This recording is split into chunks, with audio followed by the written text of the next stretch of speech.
Ali, quand je dis qu'on est dans le summum de la mauvaise foi, en voulant parler de décrédibiliser la CEI, tout simplement parce qu'on sait très bien qu'on n'est qu'un poids plume dans un combat où il faut être poids lourd, je vais le montrer. Il parle d'irrégularité sur la liste. Mais, vous savez, on a construit la CEI dans un esprit de sortie de crise. Pas l'oublier, hein? On s'est dans un esprit de sortie de crise. Donc, on a multiplié les pare-feux pour que l'Ivoirien, comme mon cousin parce que de Bongouanou parle des Ivoiriens qui contribuent. Oui, c'est pour ça. Je ne sais pas si dans des mécanismes électoraux, peut-être que je n'ai pas fait de spécialité, il y a autant de fois où on implique le citoyen. On dit quoi? Monsieur quoi? Désolé pour la rime. Vous constatez qu'il y a un étranger sur la liste. Mais c'est très bien. Aider l'État, aider la CEI, aider la Côte d'Ivoire de façon citoyenne à apurer sa liste. Donc l'étranger que moi, Justin, j'ai vu, c'est très simple. Qu'est-ce qui me permet de dire qu'il est étranger? Je prends ce qui me permet de dire qu'il est étranger. Je vais à la CEI locale. Je dis, monsieur Banga est un étranger. Voici ce qui prouve qu'il est étranger. Et voici pourquoi il est sur la liste électorale. Mais c'est très simple. Si j'ai trouvé quelqu'un qui n'a pas sa maman, mais je prends le truc et je viens. Je dis, lui là, il s'appelle Kofi Kwame quoi. Sa maman n'est pas là. Voici ce que je fais et ça. Mais ça, ils n'ont aucune preuve pour ça. Et donc, ce qu'ils préfèrent, c'est la facilité de se pavaner partout, décrédibiliser, mettre dans la tête des Ivoiriens, comme ils savent que ça sera difficile pour eux de gagner, ils peuvent toujours gagner, mettre dans la tête des Ivoiriens qu'il n'y a rien, on détruit choses. Non, mais chaque Ivoirien qui constate une faute, une erreur, va la signaler. Mais c'est citoyen. Et c'est parce que c'est les Ivoiriens, justement, qui donnent leur argent qu'on les donne ce pouvoir-là. Mais on va aller plus loin, Ali. Malgré ça, comment fonctionnent les élections? Blasiès, même s'il y a 23%, ce qui est honorable, il sait comment fonctionnent les élections. Quand on rentre dans un bureau de vote, je prends l'exemple du mort, puisque Justin a dit qu'il y a des morts qui votent, qui ont ressuscité. Mais, d'abord, quand je rentre dans le bureau de vote, la première des choses que je fais, je me présente. Donc, c'est difficile pour un mort de se présenter. Sauf si il y a un consensus de la fraude. Ensuite, il faut remettre en question les citoyens qui sont là. Parce que dans un bureau de vote, il y a le président, il y a les 2 assesseurs et il y a les représentants de tous les candidats. Donc, Blaise Samb souhaitait 5 candidats, par exemple, c'est-à-dire que dans le bureau de vote, il y a 8 personnes. On part sur cette base. Donc, quand je viens, je me présente physiquement. Et chacune des 8 personnes là doit constater que c'est moi. Si les 8 personnes n'ont pas pu constater que je suis mort, c'est qu'il y a un petit problème quelque part. Et même quand on fait le constat physique, il y a le constat numérique, à la fois pour les morts, les doublons, les personnes qui se font passer pour ce qu'elles ne sont pas. Si après le constat physique et le constat numérique, je vais voter, c'est que les 8 personnes qui sont là, j'ai pris 8 par exemple, sont d'accord que je fraude. Ça veut dire quoi? Ça veut dire que la Côte d'Ivoire s'est donné tous les mécanismes, de façon citoyenne et républicaine, pour que l'élection soit crédible. La crédibilité ne se limite pas qu'à la liste. Parce que même si on enlève tous les mois aujourd'hui, l'élection c'est le 26 octobre, quelqu'un peut mourir le 23 octobre, il a encore son nom sur la liste. Et il va y aller. C'est pour ça qu'on a mis tous ces pare-feux. Et donc, venez dire qu'il n'y a pas de système électoral qui mette autant de pare-feux. Pourquoi on les a mis sur autant de pare-feux? Pour revenir à la composition de la liste de la CEI. Parce qu'au moment où on sortait de la crise, on s'est dit, voici la meilleure façon d'obtenir un système transparent qui fait que étape de liste qu'on fait tous. Ensuite, étape de la CEI elle-même qui contrôle. Ensuite, étape du citoyen lambda, c'est-à-dire n'importe quel Ivoirien, n'importe lequel. Tu n'as même pas besoin d'être quelque chose. Tu viens, tu participes à ça. Ensuite, étape de l'élection. C'est que le jour du vote, le président du bureau de vote, les 2 assesseurs, les représentants de bureaux politiques sont là pour veiller à la crédibilité. Et les résultats, le jour du vote, Blaise Samb le sait très bien, puisque dans son truc, il y a beaucoup d'écoles. À la limite, c'est devant tout le monde. Moi, j'étais à Boisseau. Je suis allé voir, dans mon village, à Yebo, je suis allé voir comment les bureaux de vote on a fait. Ensuite, je suis allé à Souba pour venir voir comment les bureaux de vote ont été faits. J'étais avec mon ami, le président de l'Union des jeunes et au moins désiré. Mais c'est devant tout le monde. On se met autour là, et puis on regarde, Blaise Samb, on met, Arthur Banga, on met. À la fin, les représentants des bureaux sont là. Ils signent, qu'ils ne sont pas d'accord, ils mettent. Mais tout ce mécanisme-là, tous les jours, on vient chanter que l'élection n'est pas crédible. Pourquoi? Parce qu'on a peur. Parce qu'on sait très bien qu'on vient d'une élection locale, qu'on a eu 185 000 voix. Et que si ce n'est pas par une levure miraculeuse, on ne sait pas comment faire ces 185 000 voix, 1 million. Pourquoi encore? Parce que pendant 10 ans, de 2011 jusqu'à aujourd'hui, vous avez disparu de la scène politique. Vous avez refusé de faire enregistrer vos hommes. Et quand même, vous avez participé comment aux élections de 2021, vous avez participé aux élections de 2023. En ce moment-là, la liste ne vous gênait pas. En ce moment-là, tout ça ne vous gênait pas. C'est à 6 mois de l'élection que vous réveillez.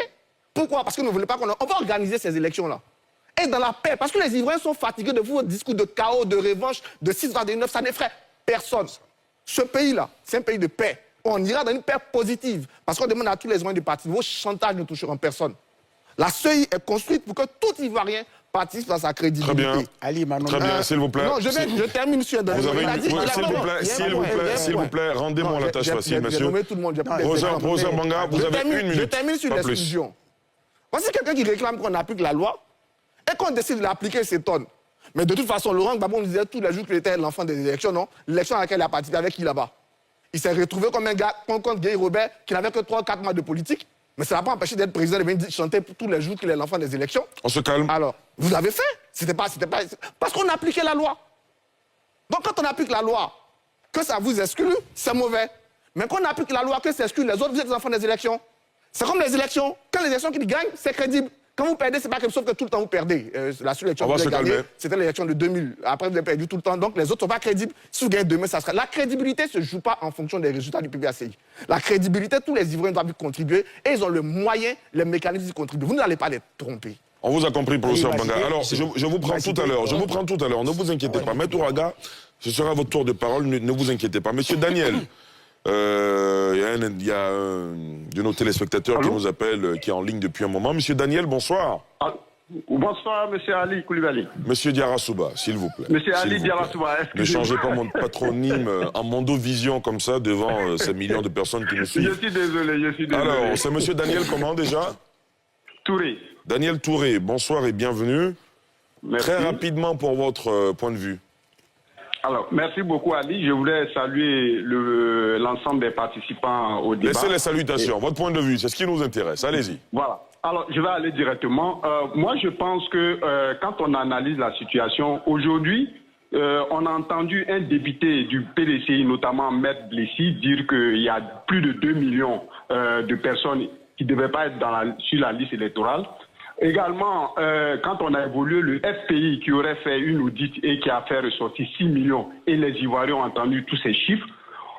Aujourd'hui, est-ce que l'opposition peut nous dire avec certitude qu'ils ont effectivement fait les différentes réclamations pendant la phase de contentieux et que ça n'a pas été pris en compte? Parce que pour moi, la période de contentieux doit permettre justement de venir déposer ce que vous avez observé comme irrégularité. Ça, c'est ce que dit la loi. En ce moment-là, je suis d'accord avec l'opposition. Mais ce que je vois, je ne suis pas sûr que cela a été fait. On se focalise sur plutôt qu'il y aurait des irrégularités. Mais un canevas constitutionnel est donné pour poser vos problèmes. Pourquoi ne pas se fier à ce canevas constitutionnel quand on se dit qu'on tient, on obéit à la loi de son pays? Pourquoi ne pas utiliser cette voie que de venir créer d'autres situations? D'accord. Très bien. Mais l'autre chose, par là, je voulais terminer, Ali, s'il vous plaît. Terminez rapidement. Pour moi, Ali, je voulais profiter de ce temps d'antenne, ça n'arrive pas toujours, de lancer un appel à la population et surtout à la jeunesse pour dire que nous sommes vraiment fatigués. Et il n'y a jamais eu d'élection où les politiciens eux-mêmes ont accepté d'apporter la paix, sauver des vies. Mais sur les plateaux, ils s'asseyent, ils disent on veut sauver des vies. Pourtant, dans les faits, c'est autre chose qui arrive lorsque les élections arrivent. Donc, je voulais demander à la jeunesse ivoirienne que personne ne sorte pour aller se battre pour qui que ce soit. Ça, vraiment... Personnellement, on a bien compris votre appel. Merci beaucoup, monsieur Daniel Touré, de nous avoir appelé depuis Cocody, me semble-t-il. Maître Ouraga, ensuite, quoi, Justin, vous pourrez réagir à l'interpellation de tout à l'heure. Maître Ouraga, allez-y. Monsieur Diarra-Souba, voyez-vous, on aborde la question sous un pan qui, moi, me gêne un peu. Dites-nous pourquoi. Pourquoi? Parce qu'il faut qu'on aille à la source. Le problème, c'est vrai, on l'a déjà relevé. Il y a de nombreuses irrégularités sur cette liste électorale. Nous appelons donc à l'audit de cette liste électorale. Pas de problème. Mais aujourd'hui, le débat, c'est la commission électorale indépendante elle-même. Vous savez, cette commission électorale indépendante, cette commission électorale dans sa forme actuelle, est née de quoi? Des accords de Marcoussis. On était en crise. Et les partis en conflit ont estimé que si nous allons aux élections, pour qu'elles se sentent confiantes en l'organe qui va organiser l'élection, il faut qu'elles siègent au sein de cet organe. C'est comme ça que tous les partis politiques ont décidé de siéger au sein de cet organe. Mais qu'est-ce qu'on a été donné de constater en 2010? Cet organe auquel on a mis toute notre confiance, on s'est réunis au sein de cet organe, on n'a même pas pu proclamer des résultats, M. Diarra-Souba. Pourquoi? Parce qu'on avait des partisans au sein de cette commission électorale. C'est aussi simple que ça. Vous envoyez des partisans, vous n'aurez que ça, M. Diarra-Souba. C'est les mêmes problèmes qu'on aura. Les résultats sont consolidés pour certains, ils ne sont pas consolidés pour d'autres. Et finalement, à la fin, finalement, on a 3000 morts, chiffre officiel. C'est ce que nous voyons depuis longtemps et le président Charles Blé Goudé dit attention, n'allons pas à l'élection avec cette commission électorale. On ne peut pas. Mais regardez, aujourd'hui, il y a de plus en plus d'indépendants. Il y a de plus en plus d'indépendants. Même pour l'élection présidentielle, il y a des indépendants. Mais quelle garantie on donne à ces indépendants que l'élection sera crédible, transparente, quand ceux qui sont leurs adversaires siègent au sein de cette commission électorale indépendante? D'aucuns pourraient vous répondre que les indépendants se donnent les moyens d'avoir des représentants. Ils ont des représentants dans les bureaux de vote. Que dans les bureaux de vote. Mais finalement, encore en 2010, le problème, ce n'était pas dans les bureaux de vote. Le problème, c'était la commission centrale. C'est là le problème. Les partis politiques, encore une fois, ce n'était pas dans les bureaux de vote. C'est eux qui ont empêché la CEI de proclamer les résultats. S'il vous plaît, Fanny Karim. Vous n'allez pas faire ce que vous reprochez. Hein? Oui. Merci beaucoup. Monsieur Diarra-Souba, vous voyez, oui, s'il vous plaît. S'il vous plaît, monsieur. Maître Ouraga, allez-y. On n'est même pas à l'élection, vous voyez un peu. Ça, c'est un plateau. Voici les partis politiques. Imaginez qu'ils se retrouvent. Ne vous excluez pas, vous aussi, vous faites de la politique. Mais nous, on refuse d'être dans la commission électorale indépendante. Très bien. Ce n'est pas notre place. Et on appelle tous ceux qui sont encore dans cette commission à sortir. Le PPACI et le PDCI ont suspendu, mais il faut qu'ils sortent, ce n'est pas leur place. La dernière fois, le président Gbagbo a dit que ce n'est pas à la commission électorale indépendante qu'on gagne les élections. Hier, il a changé. S'il vous plaît. Le président Ouattara... Professeur Banga, s'il vous plaît. Alors, on va parler tout à l'heure de la fête de la Renaissance. D'ailleurs, là, vous m'empêchez d'avancer dans mon déroulé. Mais s'il vous plaît, Maître Ouraga, terminé. Le président Ouattara ne dit pas autre chose. Mais si ce n'est pas là-bas qu'on gagne les élections, qu'est-ce qu'on fait là-bas? Nous, partis politiques, c'est pour aller à des élections. Mais la commission électorale indépendante, on est tous unanimes que ce n'est pas là qu'on gagne les élections. Mais sortons de là et allons sur le terrain, allons conquérir les voix, allons vers les Ivoiriens, allons parler avec eux. Ce n'est pas notre place, M. Diarra-Souba. Très bien. Il faut qu'on y sorte. Okay. Très bien.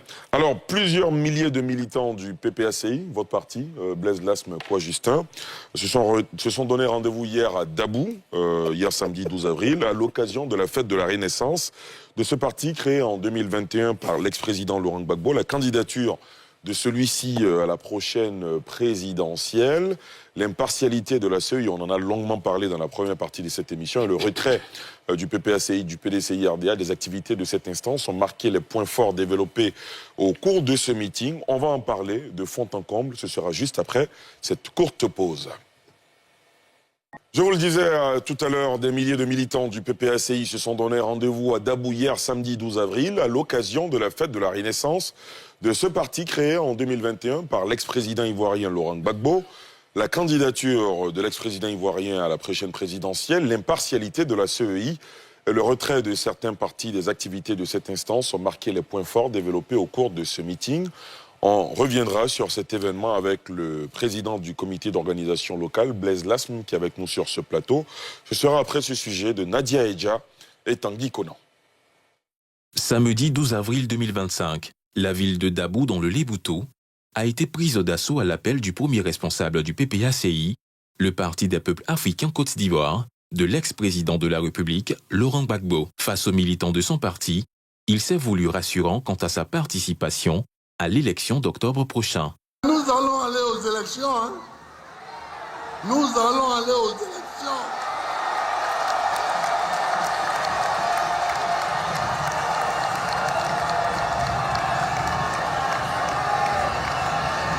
Parce que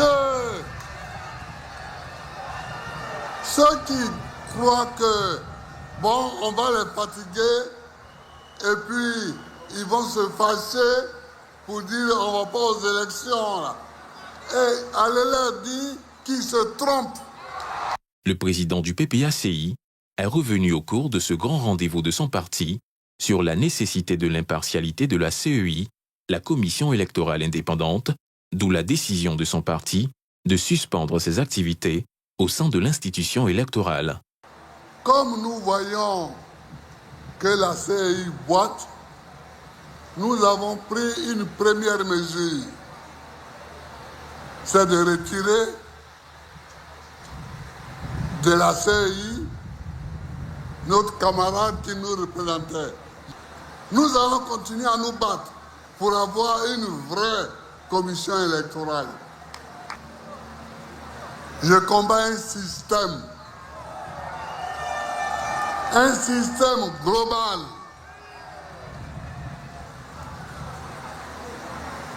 Un système qui fait que l'élection, même en Afrique, est considérée comme un instrument pour que certains pays étrangers placent leurs hommes à la tête de nos États. Je ne veux pas. Moi, je ne veux pas de ça. La démocratie est, ou bien elle n'est pas. Dans la même veine, Laurent Gbagbo a salué l'initiative du PDCI-RDA de suspendre ses activités également au sein de la CEI. Il a invité les membres de son parti à rester en alerte quant à la suite des événements pour une participation active de son parti à l'élection présidentielle. Voilà, cette actualité consacrée à la fête de la Renaissance, la 3e édition, célébrée à Dabou par le PPACI. Vous qui êtes le président du comité d'organisation locale, au terme de cette célébration, est-ce qu'on se dit que les objectifs ont totalement été atteints? Bien, merci beaucoup. Mais je m'en voudrais de ne pas revenir sur une partie de la fin du premier thème. Alors, en parlant tout à l'heure du docteur Banga, il a dit qu'on s'est pavané, on avait peur des élections. Bon, je lui laisse la responsabilité de l'usage de certains mots. Ça, c'est pas grave. Mais dans ses vociférations, il a dit que c'est maintenant qu'on se plaint de la liste étoile. Ce n'est pas vrai. Déjà en 2023, nous disions tout à l'heure que Danon Djedje a déposé au nom du parti un ensemble d'irrégularités constatées dans la liste étoile. Donc ce n'est pas maintenant qu'on évoque certains sujets. Ce n'est pas à l'approche des élections qu'on le fait d'après eux pour tenter de perturber le calendrier électoral. Ce n'est pas vrai. À force de répéter un mensonge, il ne deviendra pas vérité. Ça, il faut que cela soit tenu pour dit. En 2010, il y a eu une élection en Côte d'Ivoire. On va le dire tous les jours. Le Conseil constitutionnel qui était chargé de donner les résultats a proclamé un vainqueur qui s'appelle Laurent Gbagbo. C'est vrai, on a perdu le pouvoir par la guerre. Ça, c'est pas grave, parce que c'est pas dans ça qu'on est fort. Mais il y a une vérité qui est là, c'est que nous avions gagné. Autant nous avons gagné en 2000, autant nous avons gagné en 2010. Arrête. Alors tout à l'heure, en parlant... Non, quand tu parlais... S'il vous plaît, on n'interrompt pas, l'interlocuteur. Professeur Banga, s'il vous plaît. Blaise, allez-y. S'il vous plaît, on a observé une certaine discipline que tous les téléspectateurs et internautes apprécient. On va continuer dedans. Je continue. Toujours en 2000, il y a l'un des intervenants qui parlait. Il dit Robert Gueye et Laurent Gbagbo ont mis en place une CNE. C'est pas vrai. C'est pas Laurent Gbagbo et Robert Gueye qui ont mis en place une CNE. Il y a eu des autorités de la transition qui ont mis en place des outils. Et je vais finir par ça. Le docteur Banga parlant, il dit tous les mécanismes sont mis en place afin que la liste électorale soit la meilleure possible. Je répète, c'est factuel. Je vois quelqu'un qui est né en 1700, que je m'en vais dénoncer en disant que ce n'est pas normal. On me dit non, il faut que tu revoies son essai de naissance qui prouve qu'il n'est pas né en 1700, lequel essai de naissance donne sa véritable date de naissance. Mais c'est impossible que je trouve ça. Justement, c'est ça qui est le problème. Le problème, c'est qu'en 2010, par contre, il appartenait à l'État de faire des enquêtes portant sur les irrégularités qui ont été rapportées. Mais là, on demande à celui qui vient porter le contentieux de le justifier. Ce n'est pas possible d'avoir l'essai de naissance d'un fraudeur ou bien d'une personne fictive. Et puis, je vais finir par là. Qu'on se dise la vérité. Qui m'a émis ne peut pas dire, je suis allé voir Laurent Gbagbo, il m'a dit, je te naturalise, envoie des milliers de personnes. Ils ont cette tendance, cette facilité. S'il vous plaît, non, c'est faux. monsieur le maire, s'il vous plaît. C'est faux, avec tout le respect que je vous dois, c'est faux. Très bien. On ne peut pas manipuler l'opinion, en tout cas pas devant nous. Blaise Lasme, est-ce qu'on peut revenir à Dabou? À Dabou, Dabou, s'il vous plaît. Dabou, c'est des excuses que j'ai en fait. En tant que PCO local, j'ai des excuses à l'endroit de tous ces militants qui n'ont pas pu accéder au lieu de la manifestation parce que le lieu était tellement bondé qu'on n'a pas pu accueillir davantage de personnes. Donc je présente mes excuses à tous ces militants qui n'ont pas pu venir parce que l'accès était pratiquement bloqué. Il y avait trop de monde. Ça, c'est les premières excuses. Les deuxièmes excuses, il y a eu des difficultés au niveau des populations des villages reculés de Dabou pour venir vers le site. Parce que la rotation et le transport ordinaire est un peu difficile. Et ces gens-là, on leur a promis de mettre en place des écrans géants dans les villages pour qu'ils ne soient pas obligés de se déplacer. Malheureusement, ils se sont rassemblés dans certains points et il n'y a pas eu un moyen technique pour assumer cette retransmission. Donc je m'excuse encore. Et puis les dernières excuses, c'est à l'endroit des fédérations qui n'ont pas pu défiler. Parce que si le défilé devrait se faire normalement, il devrait commencer peut-être à Songon, tellement il y avait du monde. Donc il y avait une promiscuité, il y avait un entassement qui a fait que les gens n'ont pas pu défiler. Donc en tant que PCO local, c'est ces excuses-là que je voulais présenter avant toute chose. Il y a eu du monde, il y en a tellement eu que ça a été incroyable et extraordinaire. C'est ce que je peux dire d'abord. Professeur Banga, vous voulez réagir? Réagir rapidement à ce qu'il a dit. Vous allez réagir, ne vous inquiétez pas. Déjà sur ce qu'il a dit et puis mon impression sur la liste. Faut pas qu'on se foute des Ivoiriens pour 2010. Moi, je pense qu'on était tous là. En 2010, voici ce qui s'est passé. Le premier tour, il n'y a pas eu de problème. Comme je l'ai dit, quand ils gagnent, il n'y a pas de problème. Quand ils sont devant, il n'y a pas de problème. Mais dès qu'ils perdent, ils sèment le trouble. Et le trouble, c'était devant tout le monde. La plus grande honte de ce pays sur le plan électoral, c'est votre vice-président, qui, devant le monde entier, a déchiré les résultats de la liste. Mais c'est devant nous. C'est vous. S'il vous plaît, on ne va pas parler ensemble, s'il vous plaît. Messieurs, s'il vous plaît, si vous avez des observations, vous attendez votre tour de parole. S'il vous plaît, professeur Banga, terminez. Le vice-président a de façon, dans le banditisme... Ça ne te gêne pas, ça ne te choque pas. S'il vous plaît, Blaise, attendez votre tour de parole, s'il vous plaît. Ce que je veux dire, dans le banditisme le plus grand, le plus solennel, devant le monde, il a humilié la Côte d'Ivoire. Et donc, vous avez tout mis en place pour empêcher la CEI de prononcer ses résultats. Mais naturellement, ce n'est pas grave. Les résultats, c'est des PV, c'est ce que je dis toujours aux gens. Et ces PV ont été transmis. Comme on avait une élection sous assistance internationale, on avait bien 3 niveaux de proclamation. La CEI, vous l'avez empêché, mais elle avait ses PV. Dès qu'elle a pu, elle a dit, votre Conseil constitutionnel qui s'est donné le malin plaisir d'annuler le vote de la Côte d'Ivoire, de Bouaké jusqu'au nord. Mais vous devez avoir honte de ça. Vous annulez, il y avait 57 départements en Côte d'Ivoire. Vous annulez le vote de 13 départements. Tous les sièges, tous les... S'il vous plaît. Quand je parle. Oh, tu as pas honte d'écouter. S'il vous plaît. Tu n'as pas honte d'écouter.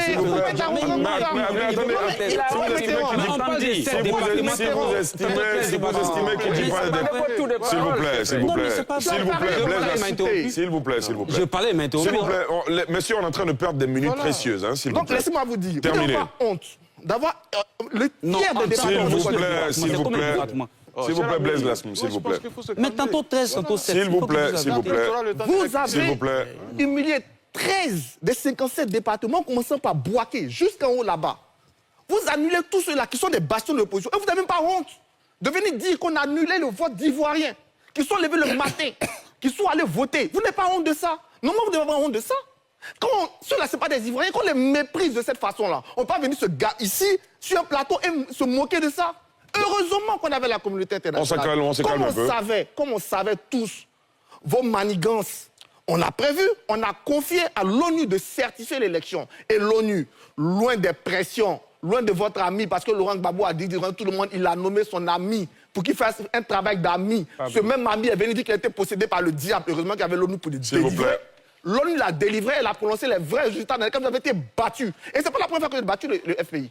Toutes les élections dans lesquelles le FPI, PPAC, tous sont participés, il y a une seule que vous avez gagnée, que ce soit municipale ou régionale ou législative. On vous a toujours battu dans ce pays. On est ici. Pourquoi vous voulez créer Allez, les salauds en 2000. En 2000, le PDC vous a battu au législatif de 2000. Vous avez terminé deuxième. Professeur Banga. Municipal, on vous a battu. Non, mais pourquoi ils se moquent autant des Ivoiriens? D'accord. Vous Merci empêchez beaucoup. l'expression des Ivoiriens. Vous Merci, êtes ici. merci beaucoup, professeur Banga. Professeur Banga, on peut se calmer. Merci beaucoup. Quoi, Justin, allez-y. Maintenant, je vais pas terminer. Il a dit deux choses. Attendez. Il a dit deux choses. S'il vous plaît, professeur Banga, je vous redonne la parole tout à l'heure pour analyser Dabou, s'il vous plaît. On était en 2010. On vous a compris. Quoi, Justin, allez-y. Merci.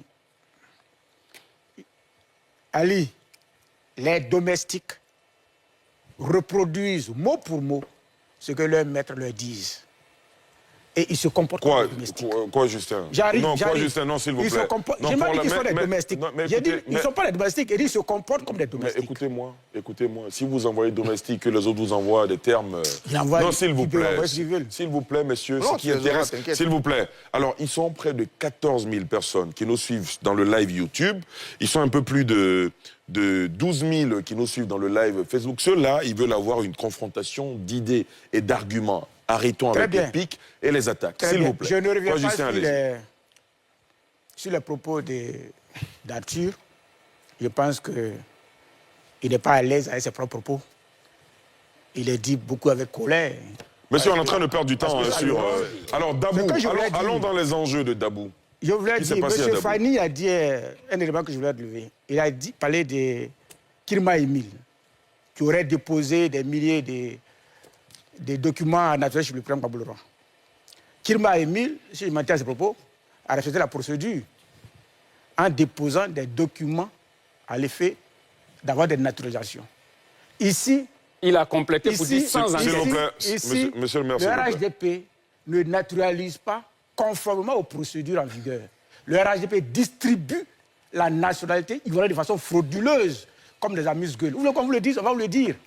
On va vous le dire. Maintenant, il dit, ça, je voulais rectifier sa vie, que quand il y a un coup d'État dans les pays Mali et autres, nous, on se réjouit, on dit on a prié pour la Côte d'Ivoire, ça arrive. Ça n'engage que lui. Nous ne sommes pas faiseurs de coup d'État. D'accord. Dans ce pays, on sait ceux qui ont pris les armes. On sait ceux qui sont au pouvoir grâce aux armes. Ce n'est pas le FPI, ce n'est pas le PPACI, ce n'est pas Gbagbo Laurent. Très bien. Donc je passe là-dessus. Maintenant, je reviens à la fête de la Renaissance. Pourquoi la fête de la Renaissance? Vous vous souvenez, hier, nous fêtions la fête de la liberté. Nous célébrions la fête de la liberté. Hier, c'était après que Gbagbo et ses camarades aient combattu le vrai combat et acquis la liberté d'expression, le bipartisme. En 90, ils ont institué ce qu'ils ont appelé la fête de la liberté. La fête de la liberté, c'était la victoire de la pensée plurielle sur la pensée unique. En 2011, on vous le doit. La victoire de la pensée plurielle sur la pensée unique. C'est grâce à Gbagbo qu'il y a eu la liberté d'expression dans ce pays. C'est grâce à Gbagbo qu'on peut parler comme on parle actuellement. On parle un peu comme... S'il vous plaît. En 2011, tous les efforts entrepris par le président Gbagbo pour construire la démocratie ont été anéantis. En 2011, on a eu les institutions qui ont commencé à s'affaisser. Le président lui-même qui a été arrêté et déporté à la CPI. Ali, quand le président était à la CPI, beaucoup pensaient qu'il n'allait plus revenir. Pour certains, il allait mourir à la CPI. Le RHDP m'a même envoyé ses avocats pour plaider auprès de la CPI pour que Gbagbo reste à la CPI et qu'il ne revienne plus ici. Et pendant que Gbagbo était à la CPI, on a assisté à une chasse aux sorcières ici. On a vu beaucoup de ses partisans aller en exil, beaucoup emprisonnés. Sangaré était en prison, Assoua Oudé était en prison, Lisa Kwasi était en prison, beaucoup étaient en prison. La vie avait cessé pour les pro-Gbagbo. Les pro-Gbagbo en Côte d'Ivoire, de 2011 jusqu'à ce que Gbagbo revienne, n'avaient pas le droit à la vie. Et puis, subitement, le 31 mars 2021, c'est ça, le 31 mars 2021, la CPI acquitte définitivement Gbagbo Laurent. Ali, c'était la célébration de la vie sur la mort. La fête de la Renaissance que nous avions instituée, qui est statutaire et pour laquelle nous retrouvons chaque année, nous partons célébrer la vie, la victoire de la vie sur la mort. Ça a été une très belle fête au plan organisationnel. Blaise l'a dit, organisation excellente, mobilisation débordante, le discours du président était à la hauteur de nos attentes. Mais ce qu'il faut retenir, c'est qu'il y a une relation fusionnelle entre Gbagbo Laurent et le peuple de Côte d'Ivoire. En Côte d'Ivoire, s'il y a un parti politique, un leader politique qui est capable de mobiliser sans pain et sans sardines, c'est Gbagbo Laurent. En Côte d'Ivoire, s'il y a un leader politique capable de rassembler des milliers d'Ivoiriens qui vont venir de partout, rien que pour communier avec lui, sans qu'en retour, il leur donne des t-shirts, il leur donne 2000 francs, il leur donne des bois de sardines ou du pain, c'est Gbagbo Laurent. Et cette fête a été pour nous l'occasion de démontrer que le PPACI est un parti avec lequel on doit compter. Chers amis du RHDP, le PPACI est un parti avec lequel on doit compter. Si on veut construire l'avenir du pays, si on veut conduire le destin du pays et qu'on a une idée de mettre le PPACI sur la touche, on se trompe. Très bien. Parce qu'on ne peut rien entreprendre dans ce pays sans associer, sans le PPACI. Et je voudrais dire aux gars... Excusez-moi, Ali. Je voudrais rappeler que pour cette fête, il y a eu beaucoup d'entraves. Le RHDP nous a fait beaucoup de difficultés. Premièrement, là, ce n'est pas dit, on a demandé le stade. Quel stade? Le stade de Dabou. Le stade de Dabou. Le RHDP nous a donné, après ils ont produit un communiqué pour l'annuler. Quand vous dites le RHDP, les instances du parti, le RHDP, allez, vous faites allusion à... Allez, ils savent de quoi je parle. Deuxièmement, le jour de la fête, il était prévu que le président rencontre tous les chefs du village. Instruction a été donnée au préfet, le même jour, à la même heure, de rencontrer les chefs du village de Dabou, les mettant donc dans l'impossibilité de venir à la rencontre avec le président Gbagbo Laurent. Mais malheureusement, les chefs n'ont pas suivi les entraves qu'on a voulu créer. Ils sont venus à la fête, à la rencontre avec le président Gbagbo Laurent. L'un mis dans l'autre, la fête a été très belle. Très bien. Ça a été pour nous une occasion de démonstration de puissance. Le PPACI est le seul parti capable de mobiliser et donc en lequel les Ivoiriens placent leur confiance, leur espoir. Et Gbagbo Laurent, je le répète, il n'est pas sur la liste, il sera sur la liste. Et en 2025, avec Gbagbo Laurent, on va gagner les élections pour une nouvelle Côte d'Ivoire. Fanny Karim. Merci, M. Diarra-Souba. Vous voyez, vous avez été précis dans votre question. Le rassemblement du PPACI à Dabou. Mais tous ceux qui sont allés chercher, ces argumentaires qui sont allés chercher en revenant sur le premier sujet, c'était pour éviter que nous rentrions dans le sujet de Dabou. Mais on va rentrer là-dedans. Ali, moi, je suis resté sur ma faim. Pourquoi? Parce que pour une fois, la dernière fois, je les ai même tensés ici pour espérer que pour une fois, le PPACI, à l'occasion d'une de ces rencontres, dise ce que les Ivoiriens attendent d'un parti politique, un programme de société. Donc, je suis tenté de dire, mais que de temps perdu, que de vanité à 6 mois d'une élection présidentielle à laquelle le PPACI aspire. C'était l'occasion de dire, pour moi, de dire aux populations de Côte d'Ivoire, le RHDP a construit en 14 ans 600 écoles primaires. Nous, quand nous allons venir, voilà ce que nous allons construire. Le RHDP a fait 114 collèges de proximité à travers la Côte d'Ivoire. Nous, PPACI, quand on va venir, on va faire plus. Voilà ce que nous allons faire. Le RHDP a construit 11 hôpitaux généraux, a construit 7 universités, 300 centres de santé de premier contact, 7 universités, 33% des taux de couverture d'électricité. On est passé à 92%, des barrages électriques, etc., etc. Quand nous allons venir, voilà ce que nous allons faire. C'est ce que le peuple attendait. C'est ce que tout le monde attendait. Mais non, on n'a pas eu ça. On a eu droit à la même comédie. Quand ils toussent, ils applaudissent. Ça dit, le monsieur, il est malade. Il tousse. S'il vous plaît, s'il vous plaît. S'il vous plaît, monsieur, s'il vous plaît. Tu es médecin? S'il vous plaît, s'il vous plaît, s'il vous plaît. Tu es médecin? S'il vous plaît, Blaise Lassou. Non, mais il ne peut pas dire des S'il vous plaît, ils ont applaudi. Monsieur, s'il vous plaît, on évite les attaques personnelles. S'il vous plaît. Blaise Lassou. Quoi? Blaise Lassou, s'il vous plaît. Alors, monsieur, il va finir. Monsieur le président, s'il vous plaît. Blaise Lassou, s'il vous plaît. Non, mais c'est moi qui ai la parole, s'il vous plaît. Quoi, s'il vous plaît? Merci beaucoup. Merci de votre... S'il vous plaît, monsieur. Mais comment tu veux... S'il vous plaît, s'il vous plaît. Alors, Ali, vous savez... On va éviter, tout ce qui est attaque concernant... Je voudrais retirer le propos et présenter mes excuses au président Laurent Gbagbo. Allez-y, et puis on peut continuer. Poursuivez. Mais vous savez, il ne peut... S'il vous plaît, s'il vous plaît. Mais le monsieur, c'est S'il vous plaît, s'il vous plaît. Non, mais Quoi, s'il vous plaît? Vous n'allez pas distraire. Non, Ali, c'est vraiment une question d'éducation. J'ai bien compris. C'est pour cela. Il manque d'éducation. Non, attends, on a pas d'éducation. Il peut faire quoi S'il vous plaît. Il peut On a le droit de s'indigner. Il s'est excusé. On a le droit de s'indigner. On a le droit de s'indigner. Roger Banga, Fanny Karim. Qu'ils réfléchissent avant de parler. Il ne s'agit pas de dire des choses et puis de s'excuser. Ça fait qu'on ne peut plus avancer. Qu'ils réfléchissent avant de parler. On vous a bien compris, s'il vous Qu'ils plaît. réfléchissent avant de parler. Fanny Karim, s'il vous plaît, on parle quand même de Roger Banga. Roger Banga. D'accord, même si c'est une faute, on en fait. C'est pas une erreur, c'est une Bon, faute. Roger Banga, finalement, je vous vous allez- écoute. S'il vous plaît, messieurs. la distinction entre Quoi, Justin, s'il vous plaît.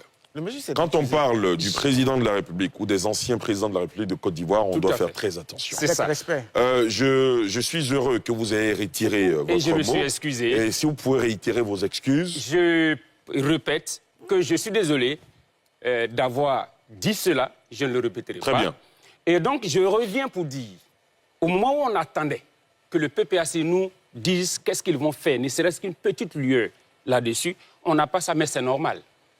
Parce que quand vous avez passé 10 ans au pouvoir et que pendant ces 10 ans, vous n'avez fait que tenter de convaincre les Ivoiriens que tout était cher pour qu'on puisse le leur procurer et que la route était chère, que même nettoyer la ville d'Abidjan était trop cher et qu'il fallait que les gens attendent un peu, que les salaires étaient trop chers à payer, qu'il fallait réduire les fonctionnaires, etc., etc., et que d'ailleurs les gens n'étaient pas autorisés de faire des grèves. Quand vous avez fait tout ça et que votre successeur arrive avec le résultat qui est sur le terrain, non, vous ne pouvez pas aller faire des promesses parce qu'ils sont conscients que les Ivoiriens ne sont ni amnésiques, ni naïfs. Voilà pourquoi le PPAC ne fait pratiquement pas d'activité politique sur le terrain.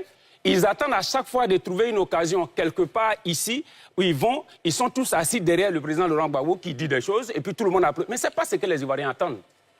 Vous êtes en Côte d'Ivoire, vous êtes parti à Dabou, vous avez vu la route. Donc, il va falloir que vous vous réveilliez. Ce que vous avez fait là-bas, vous avez déçu les Ivoiriens encore une fois de plus. On attendait que vous nous disiez qu'est-ce que vous allez faire pour les Ivoiriens. Voilà, donc Ali, je voudrais encore réitérer mes excuses au président Laurent Gbagbo. Très bien, très bien.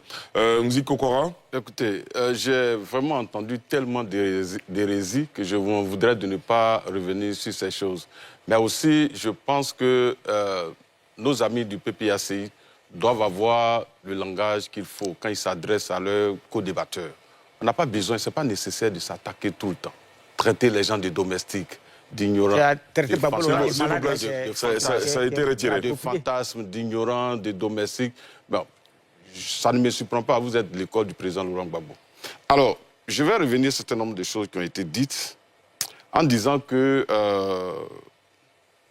la commission électorale en 2010 n'a pas pu proclamer les résultats, c'est pas vrai. D'abord, comme Arthur l'a dit, vous avez tenté d'empêcher la commission électorale indépendante de faire son travail, mais elle a proclamé les résultats.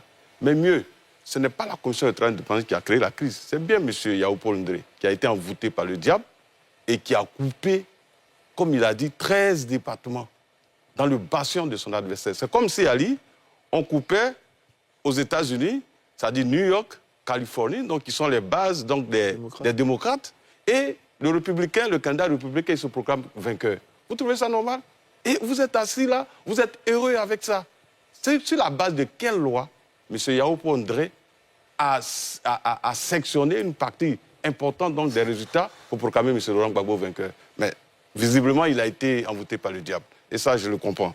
Alors, vous dites qu'en 2000, la Commission nationale électorale qui a été mise en place, M. Laurent Gbagbo n'était pas, et que ce sont les autorités de la transition qui l'ont mise en place. Mais vous étiez membre donc de ces autorités. Vous étiez membre du gouvernement de la transition. Vous y êtes resté jusqu'à la fin de la transition. Donc vous êtes comptable donc, de la Commission électorale nationale qui a été mise en place. Ça n'a quoi avec le général Bégué que vous avez fait ça, en excluant tous les autres candidats comme le président Ouattara et le président Rikonan Bédié. Donc il fallait que je rappelle cela. Alors pour revenir sur la fête de Dabou, je crois qu'ils ont été très heureux donc de célébrer M. Laurent Gbagbo. Mais c'est parce qu'en 2011, 11 avril 2011, il a fallu un homme d'État suffisamment responsable pour garantir la vie de M. Laurent Gbagbo. Ça aurait été vous. Alassane Ouattara ne serait pas en vie. Et vous le disiez en 2010-2011. Mais en 2002, le 19 septembre 2002, quand vous avez mis main sur le général Robert Gueye, mais il est passé de vie à trépas. Sa femme est passée de Ali, il a su S'il vous plaît. Oui, on a su. Non, j'assume mes propos. On a su. Et donc, vous avez... Le Premier ministre Afin Guessan l'a dit clairement sur les antennes. Qu'est-ce qu'il a dit? Il a dit, et je répète, il a dit que le général Robert Gueye était le responsable donc, de la tentative de coup d'État et qu'il partait à la RTI pour se proclamer donc vainqueur, et je vais dire nouveau président, et il est tombé dans une embuscade. Alain Toussaint, conseiller du président Laurent Gbagbo, l'a dit, Dida Kwasi l'a dit. Alors, donc, mais les enquêtes l'ont montré. C'est quand il est en prison, il était l'aide de camp de Mme Simone Evé Gbagbo. Et Dogbo Blé, il a été jugé en Côte d'Ivoire, vous ne le savez pas. Mais pourquoi vous n'avez même pas mené l'enquête pour savoir... S'il vous plaît. Quoi, attendez votre tour de parole, s'il vous plaît. Attendez votre tour de parole. Il dit des choses graves. Attendez votre tour de parole. Vous allez réagir. Vous allez réagir à ce qu'il dit. On lui laisse l'entière. Il s'agit On lui laisse... de Robert Quoi, Justin, écoutez-moi. ancien chef d'État de Côte d'Ivoire. Quoi, Justin? Parole des autres à chaque fois. Tué par la rébellion de Quoi, Justin, s'il vous plaît. Quoi, Justin, chaque intervenant assume la paternité de ses propos. Laissez-le terminer. Et puis, si vous estimez que vous avez d'autres choses à dire, vous avez tout le temps, je suis resté calme en train de vous écouter. Je n'ai pas Kokora, allez-y, terminez. Je suis responsable de mes propos. Si ce que j'ai dit est faux, demain vous portez plainte. Les propos du Premier ministre Afin que ça existe. Le président Laurent Gbagbo était en dehors de la Côte d'Ivoire. Mais lui qui assurait la responsabilité de l'État, au moment des faits, c'est le Premier ministre. Mais il a dit clairement, ce n'est pas une autorité de bas niveau. Donc c'est pour vous dire, le 11 avril 2011, c'est parce que le président Ouattara s'est battu. Il a donné des instructions fermes pour que la vie de M. Laurent Gbagbo soit sauve. Et qu'il a envoyé, et qu'il a permis qu'il ait droit donc, à un tribunal totalement indépendant, dont il l'a acquitté. Et ça, c'est parce qu'il a respecté la vie de ce monsieur. Sinon, si c'était Alassane Ouattara que vous aviez arrêté, mais il n'aurait pas droit à la vie. D'ailleurs, tous ceux qui partaient rendre visite à ceux qui étaient au Golfe, quel était le sort qui leur était réservé? Mais c'était la mort. Donc vraiment, et comme il a dit, le débat, ce qu'on attendait au-delà de tout ce que j'ai dit, ce qu'on attendait du président Laurent Gbagbo, c'est qu'il nous donne vraiment un projet de société, un programme de gouvernement. Mais de tout ce que vous avez entendu, a-t-il parlé de la Côte d'Ivoire, de l'avenir du pays? J'ai noté 3 temps forts. Il a parlé donc de l'histoire de son père qui a fréquenté à Dabou en 1932. Après, il a parlé du Mali. Et après, il a parlé de la CEI. Voilà tout ce qu'il a dit. Sur la question donc de la jeunesse, zéro. Sur la question donc de l'éducation, aucun projet de société. Sur la question donc de l'insertion des jeunes, qu'est-ce qu'a-t-il proposé? Donc vous payez transport pour aller écouter ce genre de choses. Vous êtes heureux. Mais la Côte d'Ivoire n'est pas liée à la renaissance de M. Laurent Gbagbo. Vous ne parlez pas de l'avenir des Ivoiriens et vous dites non, on veut arriver au pouvoir. Avec quel projet? Vous voulez venir changer quoi dans le pays? Alors que hier vous y étiez, vous avez échoué. Et le maire l'a dit tout à l'heure, il a fait une litanie dans des projets qui ont été réalisés par le président. Mais si on vous pose la question aujourd'hui, à l'heure où nous sommes assis, quel est le programme du PPACI pour la santé, pour l'éducation? Vous n'en avez pas. Vous n'aurez pas de réponse. Et ça, c'est clair. Donc vraiment, moi, sur la CEI bashing, que M. Laurent Gbagbo s'est livré dans cet exercice, moi, ça ne me surprend pas. Parce que comme les uns et les autres l'ont dit, vous ne voulez pas aller aux élections.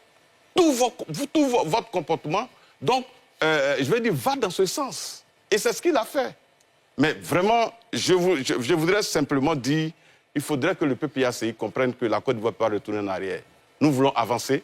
Il faut aider les Ivoiriens à avancer. Maintenant, si vous pensez que vous n'êtes pas prêts pour aller aux élections donc en 2025, mais il est mieux de vous préparer et d'attendre 2030. Parce que personne ne va accepter que vous créez une crise artificielle dans le pays. Et ça, personne ne va vous suivre dans cette démarche-là. Merci. M. Touraga. M. Zirasouba, relativement à la fête de la Renaissance, le COUGEP n'a pas de commentaire particulier à faire, sinon à féliciter nos amis du PPACI qui, au dit des responsables de ce parti, la fête s'est bien passée. Donc félicitations au PPACI. Mais nous, le 11 avril, c'est une date historique pour la Côte d'Ivoire, pas seulement pour le PPACI, parce que c'est le jour qui commémore l'arrestation du président Laurent Gbagbo à l'époque des faits, président de tous les Ivoiriens. Donc c'est une fête. Président. C'est une fête. S'il vous plaît, s'il vous plaît. Professeur Banga, laissez Maître Touraga aller au terme de son... Si on rentre dans ça, on ne va pas s'en sortir. S'il vous plaît, allez-y. Pas avec moi. Hein. S'il vous plaît, maître. D'accord. Donc, non. S'il vous plaît, s'il vous plaît, s'il vous plaît. Messieurs, permettez-nous d'avancer, s'il vous plaît. Arrêtons les pics. Maître Touraga, vous avez la parole, allez-y. Donc, ce que je dis, on commémore le 11 avril. Le 11 avril, c'est quoi? C'est l'arrestation du président Gbagbo. C'est 3000 morts, le 11 avril. Donc, la question qu'on se pose aujourd'hui, c'est est-ce qu'on va encore répéter un autre 11 avril? Parce que, M. Diarra-Souba, avant le 11 avril, avant l'élection d'octobre 2010, le président Gbagbo n'aurait jamais imaginé qu'il y aurait un 11 avril. Jamais. C'est pour ça que je dis à nos amis du RHDP, personne n'imagine, ne pense que telle chose peut arriver. C'est pour cela qu'on s'assoit. Nous, on ne veut pas que le RHDP ait son 11 avril. On ne veut pas qu'un autre parti ait son 11 avril. On ne veut plus que la Côte d'Ivoire revive de tels événements. C'est pour cela que nous appelons le gouvernement à la table de négociation, de discussion. Le régime RHDP doit se féliciter d'avoir une opposition qui lui demande de s'asseoir et de discuter, qui refuse d'utiliser d'autres voies pour régler les problèmes. Donc il faut saisir cette main tendue. On ne peut pas dire non, on n'a pas besoin de discuter, non, on n'a pas besoin de discuter, non, ce n'est pas bon cette attitude. Il faut toujours discuter, continuellement, et régler les problèmes. Comme je le dis, le 11 avril, personne ne pense à ça, mais ça peut arriver. Donc évitons qu'une telle situation ne se reproduise. Quoi, Justin, vous voulez réagir? On va terminer avec Arthur tout à l'heure. Quoi et Blaise? Quoi d'abord? Je voulais dire deux choses essentielles. Allez-y, allez-y. Si les politiques utilisent le vocal programme de gouvernement, projet de société, ça a été institué par Gbagbo Laurent. Ils le savent. Depuis 90. S'il vous plaît, s'il vous plaît. Quand Gbagbo a voulu faire la politique, c'est ça qu'il a inventé. C'est sa première fille, d'abord. Mais Ali, on ne va pas refaire la crise de 2011. Et s'ils veulent, on peut s'inviter à un débat sur la crise de 2011 et puis on sera prêt. On en a fait tellement, mais finalement, les postures sont... Chacun a sa posture. On va me convaincre que les tueries ne sont pas de leur fait et ne viennent pas d'eux, du RHDP. On peut faire ce débat-là et on peut prendre le temps que ça va prendre. Mais s'il y a eu des gens qui ont tué dans ce pays, ce sont eux. S'il y a des gens qui ont été tués dans ce pays, ce sont nous. Oh là là. Bien, mais j'ai entendu que... S'il vous plaît. En allant à Dabou, on a emprunté des voies, les infrastructures, la cité des écoles, hein, des centaines d'écoles construites par le RHDP, des centres de santé. Ali, n'importe quel mécanicien déposé à la tête d'un État, n'importe quel maçon, menuisier déposé à la tête d'un État, son premier réflexe sera de construire des écoles. Vous en avez fait combien? S'il vous plaît, M. Vanu. Garde ton ignorance pour toi-même. S'il vous plaît, s'il vous plaît. S'il vous plaît, monsieur le maire, s'il vous plaît. Garde ton ignorance pour toi-même. S'il vous plaît, s'il vous plaît. On va maintenir jusqu'à la fin de cette émission le respect mutuel. Allez-y. J'entends bien cette litanie-là. Je dis, n'importe quel mécanicien, n'importe quel maçon, n'importe quel ouvrier déposé à la tête d'un État, son premier réflexe sera la construction d'écoles, des centres de santé, des routes, des ponts, etc. N'importe quel mécanicien peut le faire. Mais ce que le mécanicien ne peut pas faire, c'est de construire un État avec des institutions crédibles et solides qui puissent garantir la liberté et la sécurité du citoyen. Ça n'existe pas ici. Ici, on a des routes que le menuisier peut faire. Mais ici, le RHDP n'est pas capable de nous construire un État de droit, de nous construire la démocratie, de nous construire la République. La République, ce n'est pas le rattrapage ethnique. La République, ce n'est pas les faveurs qu'on fait à une communauté. La République, ce n'est pas les avantages qu'on donne à un clan. La République, c'est tout autre chose. Le RHDP n'est pas capable de construire la République. Ce qu'il ne peut pas faire, Ali, c'est de construire la nation. La nation, ce n'est pas la superposition d'ethnie sur ethnie. Ce n'est pas la superposition de communauté sur communauté. La nation, c'est la fusion de tous ces grands pour devenir un. Ici, par la politique du RHDP, il y a deux Côtes d'Ivoire. La Côte d'Ivoire des dominants et la Côte d'Ivoire des dominés. La Côte d'Ivoire des privilégiés et la Côte d'Ivoire des indignés. Là, il ne peut pas faire ça. Très bien. Donc, quand ils reviennent chaque fois, on a construit école, on a construit route, on a construit... Ça, c'est l'œuvre des faibles. C'est l'œuvre des gens sans vision. Et je peux vous le dire, Ali, on peut essayer, dans n'importe quel pays, tu mets un menuisier à la tête d'un État, là, tu construis les routes. Très bien. Le RAGP n'a pas un bilan reluisant, ils n'ont pas un bilan séduisant. Ils se séduisent entre eux là-bas parce qu'ils bouffent. Très bien. Parce qu'ils pillent la caisse de l'État et parce qu'ils pillent les ressources du pays. C'est tout leur bilan, ça. On vous a compris quoi, Justin? Professeur Banga? Ok, moi déjà, à chaque fois qu'il y a un parti politique, tant qu'il se structure, de faire des manifestations politiques, il faut l'encourager. Parce que ça participe de la vie démocratique, ça participe de tout ça politique. Donc, bravo d'avoir rassemblé vos militants. Et d'ailleurs, ça se fait sur un moment, parce que j'avais l'opération Kokoko, tout ça. C'est ça qui anime la vie politique. Et j'en suis content. Deuxième chose, sur le début, bon, c'est pas lui qui a inventé le programme. Hein. La Côte d'Ivoire a connu ses programmes quinquennaux depuis, mais il faut reconnaître à Laurent Gbagbo, et ça je le dis toujours, moi j'ai lu Laurent Gbagbo en 4e. Hier j'étais avec Donald Titiro, son père, M. Titiro, m'a fait lire Laurent Gbagbo en 4e. Quand j'ai fini, Justin, j'ai dit à l'ami de mon père, mais c'est fou, il a de belles idées. C'est qu'il faut qu'aux élections de 2000, je n'étais pas surpris du programme, puisque quelques années plus tôt, j'avais lu son livre. Et c'est tout ce qu'il avait prévu. Hein? École gratuite, AMU. En fait, il est rentré, il a bien fait la belle analyse, vous le dites peut-être en caricaturant, il a bien compris que sur les domaines infrastructures, etc., où Fébani réussissait bien. En revanche, peut-être des questions sociales, des questions de liberté, il y avait des soucis, et donc il a bien rentré. Oui, mais moi, c'est ce Laurent Gbagbo-là que je recherche tous les jours. C'est ce Laurent Gbagbo qui va me parler de programmes, ou bien cette organisation, au-delà de lui. Quand vous venez me parler de programmes, de choses, c'est ça que moi j'attends. Et honnêtement, aujourd'hui, plus que jamais, on a besoin d'idées de gauche.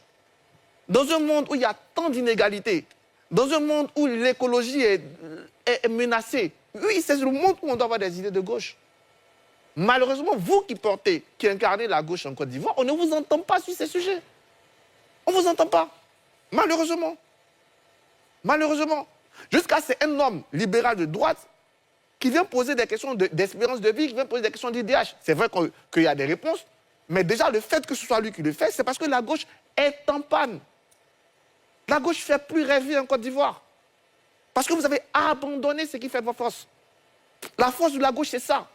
C'est aller vers les syndicats, c'est aller vers le peuple, aller vers des questions écologiques, des questions... Mais ça, la dernière fois que Laurent Gbagbo a parlé de santé, c'était quand? La dernière fois qu'il a parlé de tout ce qu'il parlait, justement, qui fait son charme, c'était quand? Moi, je vous invite à revenir à ce qui fera votre force, à revenir à ce qui a fait votre charme, et que vous perdez. Maintenant, je vais quand même revenir... Si tous les mécaniciens pouvaient faire ça, visiblement, on a manqué de mécaniciens entre 2000 et 2010 parce que c'est zéro, hein, c'est zéro dans tout. Hein. En route, zéro en école, zéro voilà. Il fallait au moins avoir les mécaniciens. Voilà. Maintenant, le démocrate, le conseiller de la nation, quand on dit j'ai nommé Yandré parce que c'est mon ami, et je répète, c'est mon ami, donc je l'ai nommé. Personne ne l'a dit. Franchement, personne ne l'a dit. S'il vous plaît, quoi, s'il vous plaît. Professeur Banga, vous étiez bientôt au terme de vos propos. Quoi, Justin, s'il vous plaît. Quoi, Justin? Quoi, vous n'avez pas la parole. Quoi, vous n'avez pas la parole. Quoi, Justin, s'il vous plaît, vous n'avez pas la parole. Quoi, Justin? Quoi, Justin, s'il vous plaît, vous n'avez pas la parole. Terminez rapidement. Tous à la RTI, on dit, Laurent Gbagbo, je répète sa phrase. On dit, j'ai nommé mon ami, oui, c'est parce que c'est mon ami même que je l'ai nommé. Il a dit ça de Yandré. Demain, là, les internautes là, vont retrouver ça et puis vont mettre sur... Très bien, merci professeur Banga. Merci. Nous avons un dernier thème à aborder, il ne nous reste plus que 10-15 minutes. Blaise là, s'il vous plaît. Blaise là, c'est à vous. S'il vous plaît, quoi. Je voudrais relever des contradictions qui sont très flagrantes. Allez-y. Voilà. Tout à l'heure, j'ai entendu que Robert Gueye et Gbagbo Laurent ont mis en place une CNE parce qu'ils étaient dans le même gouvernement. Quelqu'un l'a rectifié déjà, non? Me semble-t-il. Non, c'est ce qu'il a dit. Il est revenu encore dessus. D'accord. Je note à chaque fois. Très bien. Étant du même gouvernement, ou bien le FPI participe au gouvernement de transition, le FPI doit être comptable de tout ce qui a été fait par Robert Gueye. Je suis très heureux d'entendre ça ce soir. Parce que pendant 8 ans à 9 ans, pendant toute la gouvernance de Gbagbo Laurent, le RDR était dans ce gouvernement-là. Donc le RDR est tout à fait comptable des échecs, s'il vous plaît, de tout ce qui a été pendant le gouvernement de Laurent Gbagbo. Aujourd'hui, j'entends parler d'échecs. Je demande solennellement devant toute la nation ivoirienne un débat sur les bilans comparés Ouattara, Gbagbo Laurent, dimanche prochain. S'il vous plaît, je me porte volontaire. S'il vous plaît. Je me porte volontaire. Qu'est-ce que vous avez dit? Je demande un débat sur le bilan comparé à Hassan Ouattara, Laurent Gbagbo. Les 10 ans de gouvernance de Laurent Gbagbo et les 15 ans de gouvernance d'Alassane Ouattara. Dimanche prochain, on sera là. Non, si, vous n'allez pas proposer pour le dimanche prochain. Demande ça. Non, parce qu'en réalité, on a un bilan à défendre. Et Blaise Lasme, vous pouvez demander un débat sur non, je viens. Sur les bilans comparés. Non, parce qu'on parle de programme. Que ce soit dimanche prochain.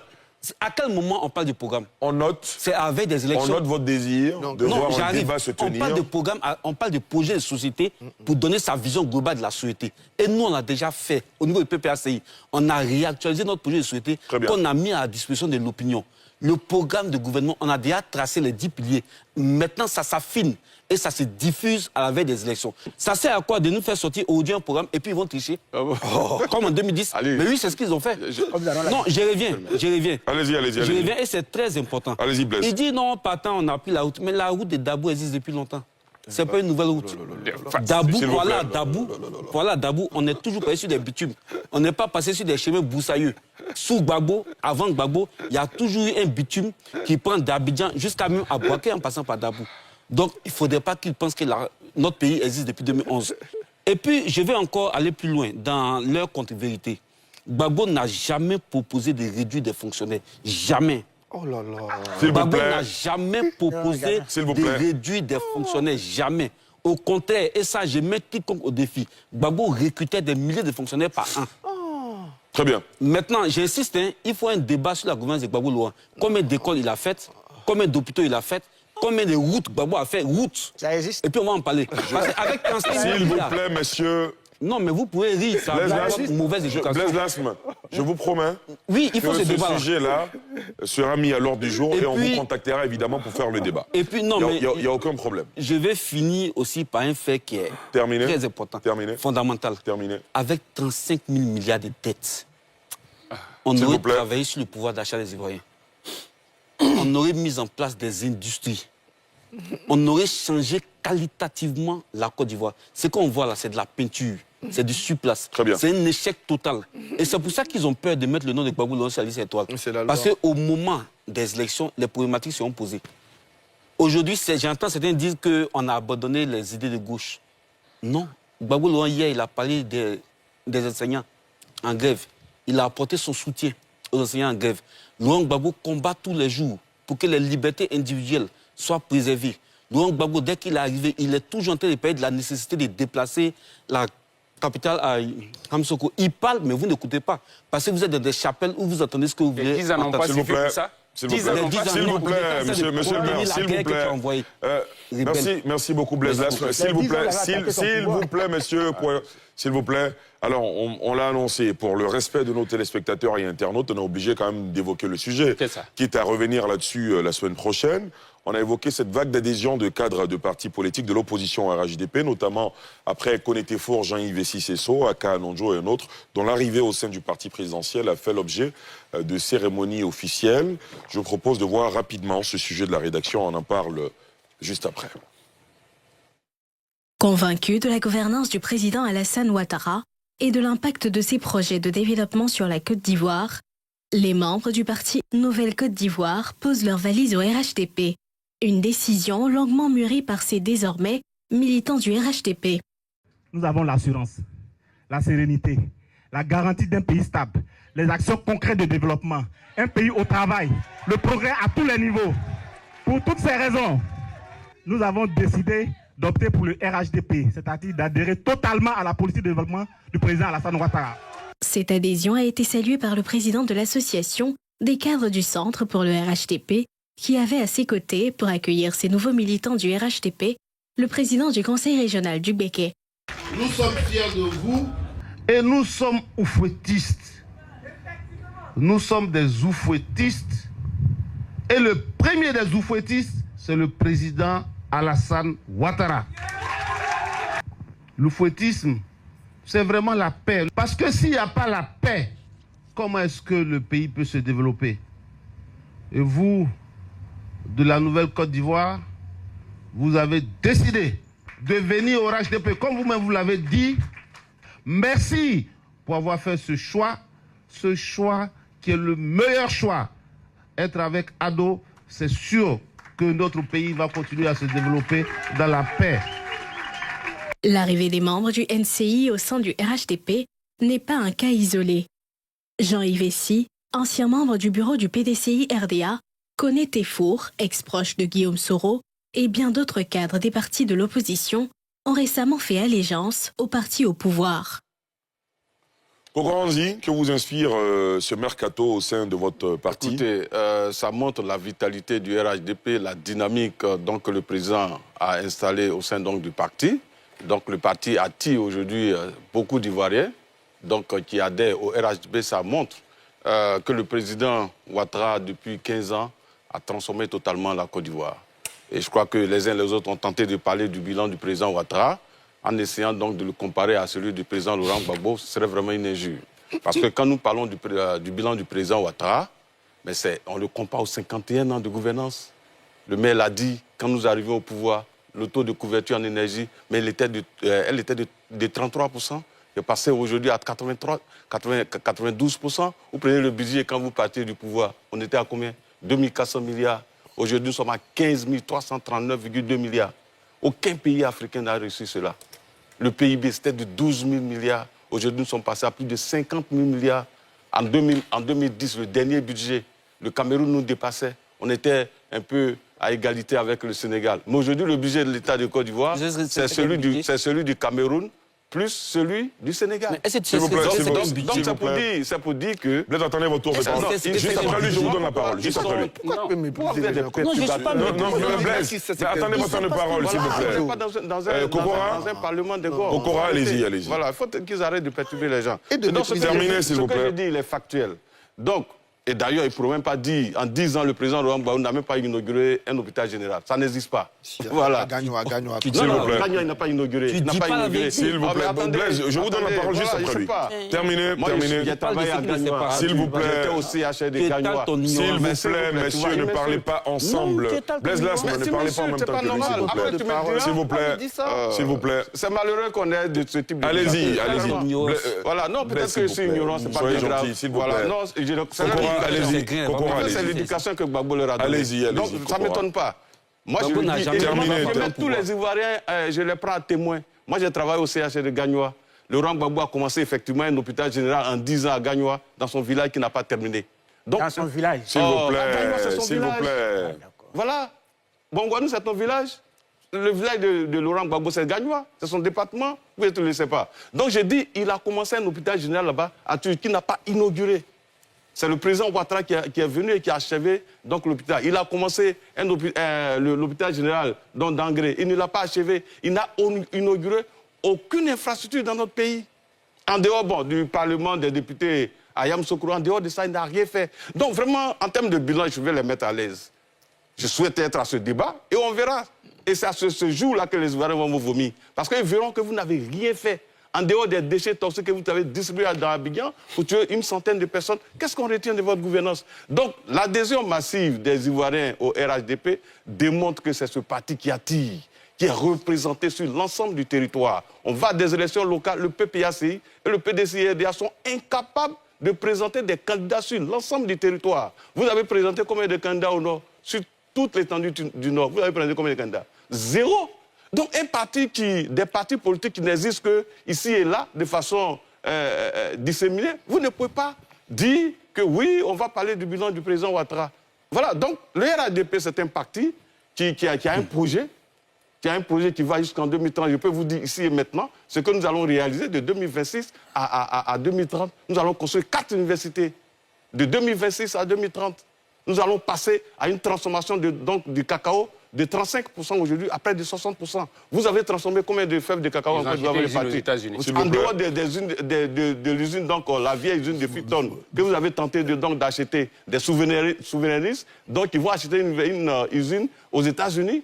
Et vous êtes là, qu'est-ce que vous avez fait? Transformation de la noix de d'Anaka, vous savez combien nous transformions en 2010? 0%. Mais aujourd'hui, nous sommes à 36%. Premier transformateur de noix de cajou, premier transformateur au monde donc de fèves de cacao, déclaré par le ministère, donc le département d'État de l'agriculture aux États-Unis. La Côte d'Ivoire est le premier pays transformateur de cacao. Donc sur le bilan, on pourrait en parler largement et voilà pourquoi nous vous encourageons à ne pas créer de crise et que nous ayons un vrai débat sur le fond, sur les projets de société, sur les bilans.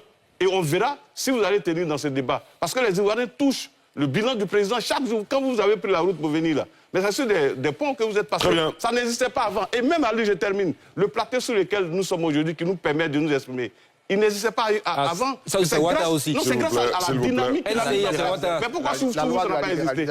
S'il vous plaît. Il y a une loi qui a été prise pour libéraliser donc l'audiovisuel. Pourquoi vous ne l'avez pas fait? C'est la RTI qui était l'instrument des jeunes patriotes. Vous pouvez interrompre même les missions les plus importantes pour venir passer vos messages. Vous étiez en train de détruire les organes de presse pour nous parler de liberté d'expression. On était à la 4e place en 2010. On était à la 159e place. Aujourd'hui, nous sommes à la 53e place au monde. Vous devriez avoir honte quand vous parlez donc de liberté d'expression. Merci Kokora, merci beaucoup. Blaise Las, c'est à vous. Il ne peut plus parler. Bon, en fait... Alors, monsieur, ce sera finalement le dernier tour de table pour chacun. Il dit tellement de choses qui sont fausses, mais je comprends sa stratégie. C'est de mentir, et nous emmener à réagir à chaque mensonge. Issa Malik, il est du PPACI, il était candidat au Nord. Soro Seydou, il est du PPACI, il était candidat au Nord. Donc quand il dit qu'on avait... S'il vous plaît. Mais des 0 à 2, on passe. S'il vous plaît. Ça veut dire que... Allez-y, s'il vous plaît, quoi. Blaise, allez-y. Oui, donc tu vois qu'il ment, c'est ça qui est son problème. S'il vous plaît, monsieur. Beaucoup de mensonges, et on ne peut pas continuer dans ça. Alors, on parlait des transfuges. Ça montre que le RHDP est aux abois. Ça montre que le RHDP est aux abois. Il attire qui? Le RHDP attire des menus fouettés. Et il est tellement aux abois, il est tellement mal perçu dans l'opinion que pour chaque adhésion des militants, ils organisent des cérémonies grandioses avec un battage médiatique parce que c'est un parti qui ne séduit pas, qui n'attire pas. Je suis au PPACI, je suis secrétaire général adjoint d'une région, mais j'accueille des militants tous les jours. Je n'organise aucune cérémonie pour ces militants-là. Même dans ma voiture, j'ai encore dans ma voiture en ce moment des cas de militants, de nouveaux militants. On n'organise pas des cérémonies pour ça. Il y a des gens qui adhèrent au PPACI, qui viennent du AHDP. On n'organise aucune cérémonie pour ça. Ils attirent des menus fouettés et ils sont obligés de fanfaronner parce qu'ils n'attirent plus, ils ne séduisent plus. Tout qu'on fait dans 6 mois, c'est fini. Quoi, Justin? Ou vous souhaitez revenir Fanny Karim, allez-y. Fanny, allez-y. Allez, je ne sais même plus qu'est-ce qu'il faut dire parce que Kokora a tellement si bien dit. Mais je voudrais dire à... Quoi, Justin, qu'il va se faire, celui qui a demandé le bilan comparé d'Alassane Ouattara et puis du président Laurent Gbagbo, il va se faire tirer les oreilles. Parce que ça sera la plus grosse humiliation que Gbagbo aura connue de toute sa... S'il vous plaît, s'il vous plaît. S'il vous plaît, messieurs. Je reviens là-dessus pour dire que le RHDP est aujourd'hui un parti attractif. Vous savez, lorsqu'il dit que c'est des menus frétins, on ne devait pas le célébrer. Pourtant, quand le député Zegua et puis le maire de Iré ont quitté le RHDP pour l'autre côté, on les a vus célébrer. Mais c'est le dynamisme de notre démocratie. Et Alassane Ouattara, c'est la démocratie. Aujourd'hui, en Côte d'Ivoire, c'est la démocratie. Et il parle de Alassane Ouattara est incapable de créer un état de droit et un état de liberté d'expression. Ah bon? Quand, à votre temps, l'opposant principal a été obligé de se faire exfiltrer de sa clôture pour se retrouver dans une ambassade, pour ne pas se retrouver 6 pieds sous terre, vous allez venir vous asseoir ici pour parler de liberté d'expression et puis de démocratie? Vous pouvez vraiment nous dire ça? Quand pendant 10 ans, il n'y a que vous seuls qui aviez droit à la parole dans ce pays, France 24, excusez-moi de dire le nom de vos confrères, TV5, combien de fois n'ont pas été suspendus de diffusion ici en Côte d'Ivoire simplement parce qu'ils ont fait la couverture d'activités des partis de l'opposition? Mais tout ça, ça a eu lieu ici. Mais aujourd'hui, comme on le dit, nous avons gagné de la place, nous avons gagné de la place en matière comment on appelle ça, de liberté d'expression. Donc ce n'est pas vraiment vous qui allez venir nous dire ça ici. Le président Laurent Gbagbo a parlé des grèves. Ça encore. Et ce qui nous soulage, c'est qu'à chaque fois qu'aujourd'hui le président Laurent Gbagbo dit quelque chose, on va fouiller dans son passé récent et on lui envoie la contradiction. Grève des enseignants, il peut dire qu'il les soutient. Moi, j'étais assis, j'étais membre d'un bureau des syndicats nationaux de Côte d'Ivoire lorsque le président Laurent Gbagbo disait que si nous faisons la grève, la seule conséquence serait que nous n'allions pas percevoir nos salaires. J'étais là, j'étais membre d'un syndicat. Aujourd'hui, c'est lui qui soutient. Donc on doit pouvoir faire une grève. Vous parlez de dettes. Vous savez pourquoi vous n'avez pas parlé de programme à Dabou? Parce que les populations qui sont venues à Dabou, là, qui sont venus de vos villages-là. Leurs villages sont électrifiés désormais.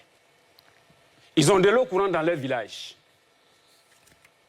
Ils bénéficient des écoles de proximité, etc., etc. Donc, ce qui fait que vous ne pouvez pas aller vous arrêter devant eux pour leur dire que si Alassane Ouattara n'était pas allé prendre crédit, qu'ils n'auraient pas ça. Parce qu'ils vont vous regarder comme des zombies. Parce qu'ils vont se dire, mais attends. Or donc, la Côte d'Ivoire ne pouvait pas nous donner ça, mais on a pu avoir un président qui allait trouver des moyens pour aller trouver ces dettes-là, pour venir nous procurer ça et qu'on puisse payer après. Mais c'est vous qui allez être les ennemis. Donc quand vous allez au sein des populations, là, moi je suis haïtien, hein, n'allez pas aller parler de dettes. Parce que vous n'allez pas aller faire croire aux gens que tout ce qu'ils ont aujourd'hui, là, qu'un jour, un blanc va venir s'arrêter devant leur porte pour leur dire, bon, l'électricité, les routes, vos écoles, vos collèges, vos hôpitaux et les infrastructures, tout ça, on est venu démanteler pour partir parce que votre président a pris crédit. Non, non, non, non, non. Très Vraiment, bien. si vous faites ça, vous n'allez peut-être pas aller aux élections. Quoi, Justin? C'est à vous? Très bien. Il peut plus parler. S'il vous plaît. Monsieur Ali, je vais, pour la gouverne de notre ami, lui dire ce que c'est qu'un budget. Oh là là. S'il vous plaît, s'il vous plaît, s'il vous plaît. Alors, je rappelle que c'est le dernier tour de budget. table hein, de chacun. Un budget s'équilibre. Ah, Blaise, malheureusement, on n'a plus de temps. Hein. Terminez, allez-y, Un allez-y, budget quoi, s'équilibre Justin? en recettes Et en et en dépenses. dépenses. Ça, c'est la... C'est la base. C'est la base. Un budget qui se conceptualise sur la base des dettes n'en est pas un. Oh là là. N'en est pas un. Or, le budget actuel de Côte d'Ivoire, qui leur plaît tellement, est un budget déséquilibré, dont pour le fonctionnement de l'État, on a besoin de recourir à des dettes. Wow. Et là, on a 35 000 milliards de dettes. S'il vous plaît. Ça veut dire que le pays ne se porte pas bien. Oh là là. S'il vous plaît, s'il vous plaît. Le pays ne se porte pas bien. Le pays se porte bien pour les domestiques du RHDP. Mais pour les Ivoiriens, le pays ne se porte pas bien. Les domestiques sont moins S'il vous ivoiriens. plaît, messieurs. Quoi terminer? À Dabou, le président a parlé de discours, mais ils ne peuvent pas l'entendre, ils ne peuvent pas le comprendre. Il n'a pas fait de comparaison des péages, des ponts, on n'a pas fait de comparaison des Il faut qu'il en ait S'il fait vous pour plaît. faire. Le président S'il vous plaît, s'il vous a fait plaît. sortir des éléments essentiels qui échappent à leur intelligence. La souveraineté. Il en a parlé, la souveraineté. Pourquoi? Ali, la prospérité d'un État, l'émergence économique d'un État, l'émergence culturelle, le professeur peut me contredire si c'est faux, l'émergence culturelle d'un État, l'émergence sociale d'un État est liée à sa souveraineté. Elle est liée à sa souveraineté. S'il vous plaît. Elle est liée à sa souveraineté. Un souverain, cet État-là, qui décide de lui-même, pour lui-même et par lui-même. Et les 7 000 milliards de dettes que vous avez reconnues là. S'il vous plaît, s'il vous plaît. Il dit quoi, ce gars-là? Un État. Il invente des choses. S'il vous plaît. Un État qui, pour prendre des décisions, a recours à l'extérieur, à des puissances extérieures, ne veut pas dire les souverains. Allez, je vais finir avec... Terminé. Je vais finir avec le PIB. Un d'entre eux a parlé du PIB. C'est des notions qu'ils emploient, ou bien qu'on leur demande d'employer, mais ça ne sait pas de quoi est la question. Le PIB ivoirien, là, ça ne profite pas aux Ivoiriens. Ça profite à qui? S'il vous plaît. Le PIB ivoirien, là, la richesse que les Ivoiriens créent, là, la richesse qu'on crée chaque jour, là, ça ne profite pas aux Ivoiriens. Cher ami, cette propagande ne prend plus. S'il vous plaît, s'il vous plaît. On peut te dire ça, il faut noter. S'il vous plaît, monsieur le maire. Ali, on ne va pas les laisser mentir sur le plateau non plus. Vous attendez votre temps de parole. Parce que quand ça arrive, c'est du mensonge. Monsieur le maire, on attend son temps de parole. Ça, c'est un mensonge. Moi, Justin, terminez, s'il vous plaît. Vous mentez. La richesse produite dans le pays, encore une fois, ne profite pas aux Ivoiriens. Ça profite aux multinationales, aux puissances extérieures. Très bien. Non, je viens à Li. Ils en parlent beaucoup. Hein. Un pays dont le PIB a environ deux chiffres, comme on le chante là, il ne vit pas des dettes. Il ne vit pas des dettes. Les États-Unis?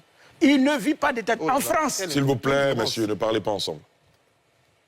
Et Mais c'est vrai, c'est une honte de dire que les États ne vivent pas de dette. Tu as une très mauvaise éducation. Oh, non, Tu as non, une très mauvaise éducation. Non. Tu as une très mauvaise éducation. Monsieur quoi, s'il vous plaît? S'il vous plaît, monsieur, s'il vous plaît. Quoi, Justin? Non, Ali, il faut lui rappeler qu'il a une mauvaise éducation. S'il vous plaît. S'il vous plaît. On va pas tous s'y mettre. Un pays qui produit la richesse. Quoi, Justin? On va essayer. Non, s'il vous plaît, Pokora, s'il vous plaît, ne rendez pas la tête difficile. Moi, Justin, je suis bien obligé de vous demander de retirer cela. Qui retire son injure? Quelle injure? J'ai dit quoi? Tu as dit quoi? S'il vous plaît, s'il vous plaît. Je répète, je dis ce que j'ai dit. Quand quelqu'un dit que les États-Unis vivent sans dette, je suis étonné du niveau d'ignorance. Bon, retirez votre phrase. Je retire. Vous aussi, retirez votre phrase. Je ne vais pas parler des États-Unis. Non, bien sûr, mais le fait de parler de l'éducation, quoi, Justin, s'il vous plaît. Quoi, Justin? Je ne connais pas la dette des États-Unis. Quoi, Justin? Je connais pas la dette des États-Unis. S'il vous plaît, est-ce que vous pouvez retirer cette phrase, s'il vous plaît? Il a retiré sa phrase. Je ne veux pas changer sa nature. Quoi, Justin? C'est pas grave, Ali. Je vais continuer. C'est pas grave. Il faut qu'on gagne du temps. Je retire. Merci beaucoup. Donc, je suis en train de dire que si un pays se vante des produits, la richesse, et que son PIB a avoisiné 2 chiffres, ce pays-là ne peut pas vivre des dettes. Très bien. Peut pas vivre Non, j'ai fini. Vous avez 30 secondes. Je vous accorde 30 secondes. Terminé. La Côte d'Ivoire est endettée. 36 000 milliards. Où va la dette de la Côte d'Ivoire? Les Ivoiriens se posent cette question. Où va la dette de la Côte d'Ivoire? Parce que visiblement, les infrastructures dont on parle, routes, écoles, santé, toutes les infrastructures qu'on cite, universités, selon eux-mêmes leurs proches chiffres, leur ministre Amélie Kouakou, ça avoisine 4 à 5 000 milliards. On a 35 000 milliards de dettes. Si on enlève les 4-5 000 milliards qui ont construit ces infrastructures, on a environ 25 000 milliards ou 27 000 milliards dont on ne sait pas où c'est rentré. Où est rentrée la dette de la Côte d'Ivoire? C'est une question qui fera l'objet d'un débat.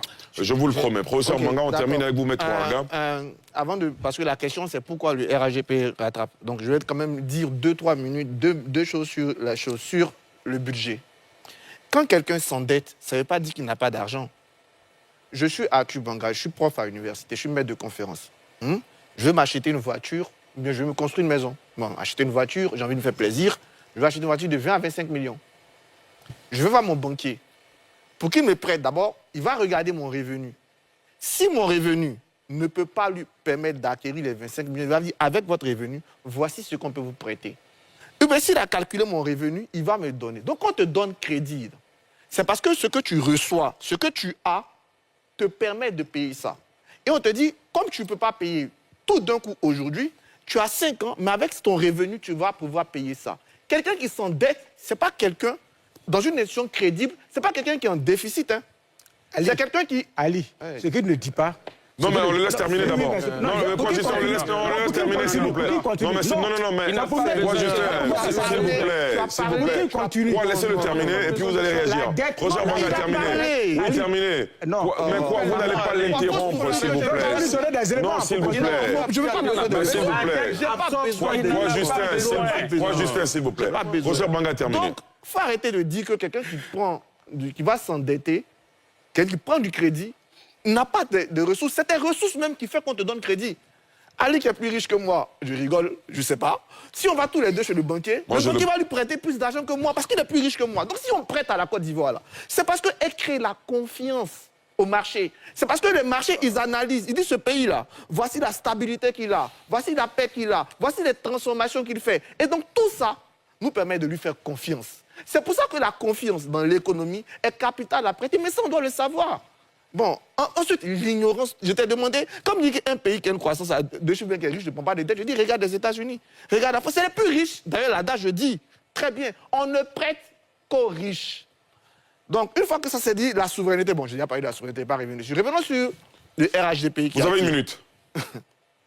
En fait, au-delà des cadres, on fixe beaucoup sur les cadres, parce qu'il y a eu beaucoup de publicité sur les cadres.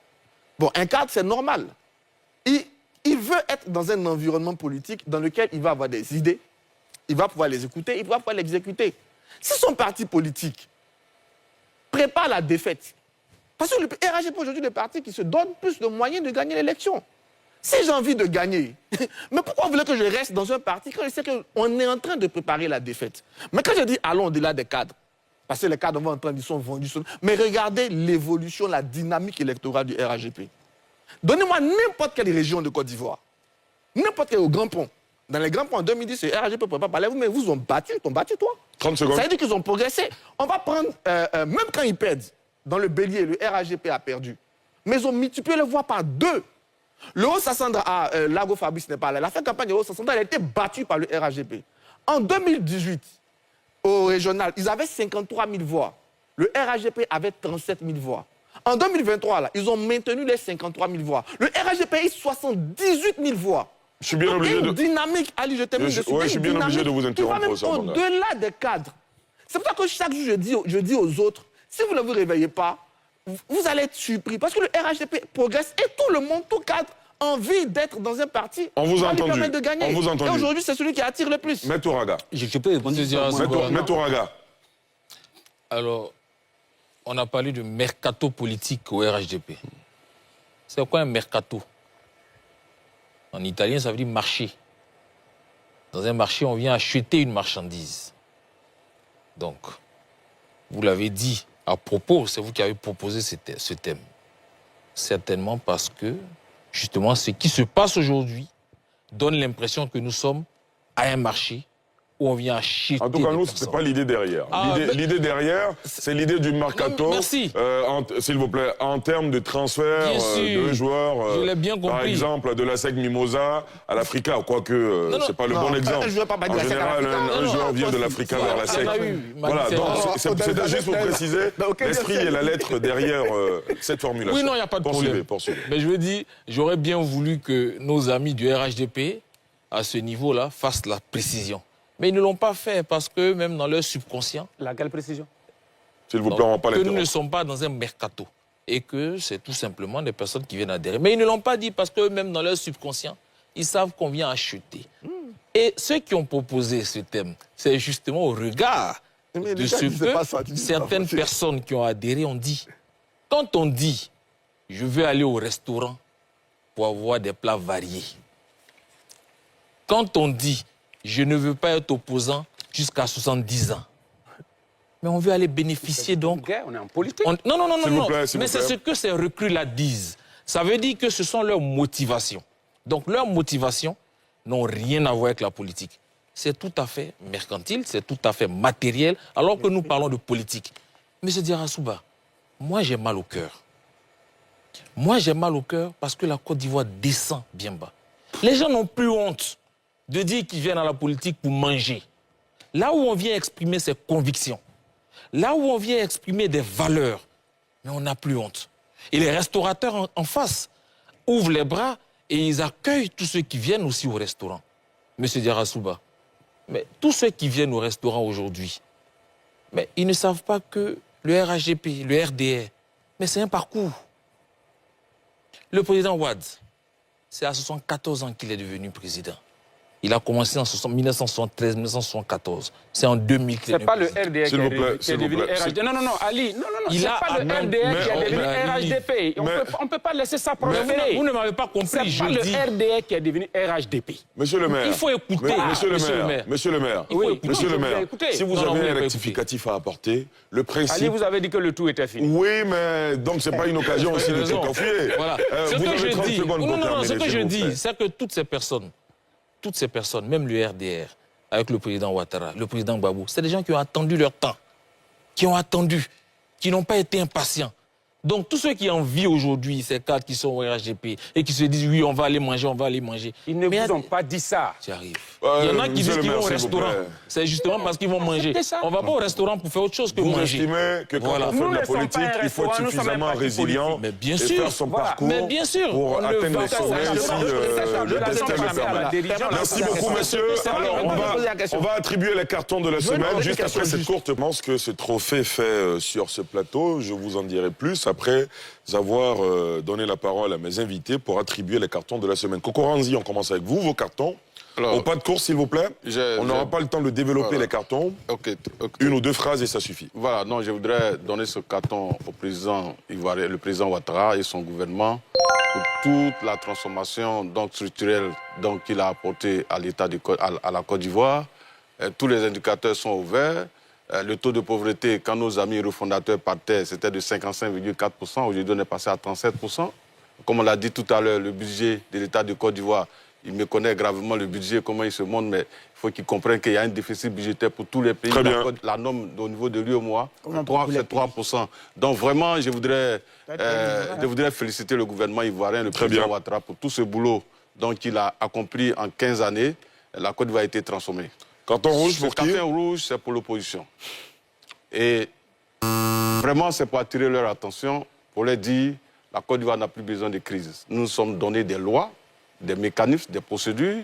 Il faut qu'on les respecte pour aller à une élection démocratique, transparente et que les débats de fond soient abordés. Débats de projet, débats de bilan, comme nos amis l'ont réclamé, mais c'est au cours du processus politique électoral que nous pouvons aborder ces questions. Très bien. Mais dans la crise, on ne peut rien faire. Très bien. Donc vraiment, il faut que l'opposition revienne à de meilleurs sentiments, qu'elle arrête la mauvaise foi et qu'elle s'inscrive durablement dans le processus démocratique que le président Ouattara a créé depuis 2011. Merci, M. Kokoranzi. Quoi, Justin? Vos cartons? Le carton rouge. Pour qui? Au RHDP. S'il vous plaît. Non, pas au RHDP. Ok, d'accord. Arthur, s'il vous plaît. On n'a pas beaucoup de temps. Allez-y. Le carton rouge, c'est pour le régime RHDP. Voilà. Et de le régime RHDP. Parce qu'Ali, un pays, je répète, dont la dette absorbe 70% de ses recettes, ne se porte pas bien. Et la Côte d'Ivoire ne se porte pas bien. Et on se cache derrière les infrastructures.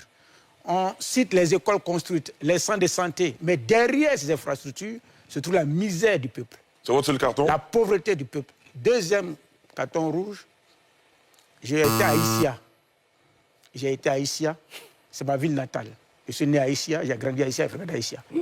J'ai fait 7 jours à Issia, Issia 1, Issia 2, Issia 3. Je me suis promené dans la ville. À Issia, il y a un rond-point, une place publique, qui avant était, je vais dire, le rond-point de référence. C'est ça qui faisait fière allure à la ville. Mais Ali, Issia est devenu une poubelle. Je me suis demandé s'il y avait un maire. Et je suis arrivé à un pays aujourd'hui, j'ai trouvé que le maire est là. Après, peut-être on va en parler. Mais ici, c'est sale. Donc, on ne peut pas dire que Ouattara est en train de faire des ponts. Et on prend les ponts de Ouattara pour en faire son bilan. Et puis, dans les localités qu'on a braquées pour être maire, on est incapable d'apporter la propriété. Pas braquer quand même, s'il vous plaît, attention au vocabulaire. Bon, dans les localités qu'on a, c'est pas, moi, il n'y a pas un autre vocabulaire, hein, le maire, il sait, qu'on a braqué pour être maire, on n'est pas capable d'apporter la propriété et puis la ville est sale. Carton vert, c'est pour tous les militants responsables du PPACI. En commençant par Las Blaise, ici à ma droite, en passant par Devan Picasse, PCO national, et puis toute la direction. Très bien. Ça a été une belle fête. On en a parlé longuement. Qui a démontré au monde entier que Gbagbo est en relation fusionnelle. Merci beaucoup. Fanny Karim? Oui, Ali, je voudrais donner ce carton vert à l'ensemble de ma population d'Issia. Qui vit dans la S'il vous plaît. Qui me font confiance pour un 3e mandat. Donc, c'est depuis 2013 que je vis avec mes populations à Issia. Je partage leur quotidien avec eux et c'est ensemble que nous poussons la ville de l'avant. Le deuxième carton, c'est pour le président de la République qui, aujourd'hui, est en train de nous faire une nouvelle unité de production d'eau potable, en train de bitumer l'ensemble des voies structurantes de la ville d'Issia. Et troisième carton, c'est le dernier, pour mon parti, le RHDP, qui accueille des sommités déçues des autres partis qui nous rejoignent pour se mettre au chantier pour faire avancer la République de Côte d'Ivoire sur le chemin. Merci beaucoup. Maître Ouaga, vos cartons? Carton rouge. Pour? Au porte-parole du gouvernement. Pourquoi? Parce qu'il y a quelques jours, une semaine, un peu plus d'une semaine, nous l'avons entendu faire des insinuations, des allusions à un supposé article 125 qu'il a lié au président Charles Blé Goudé.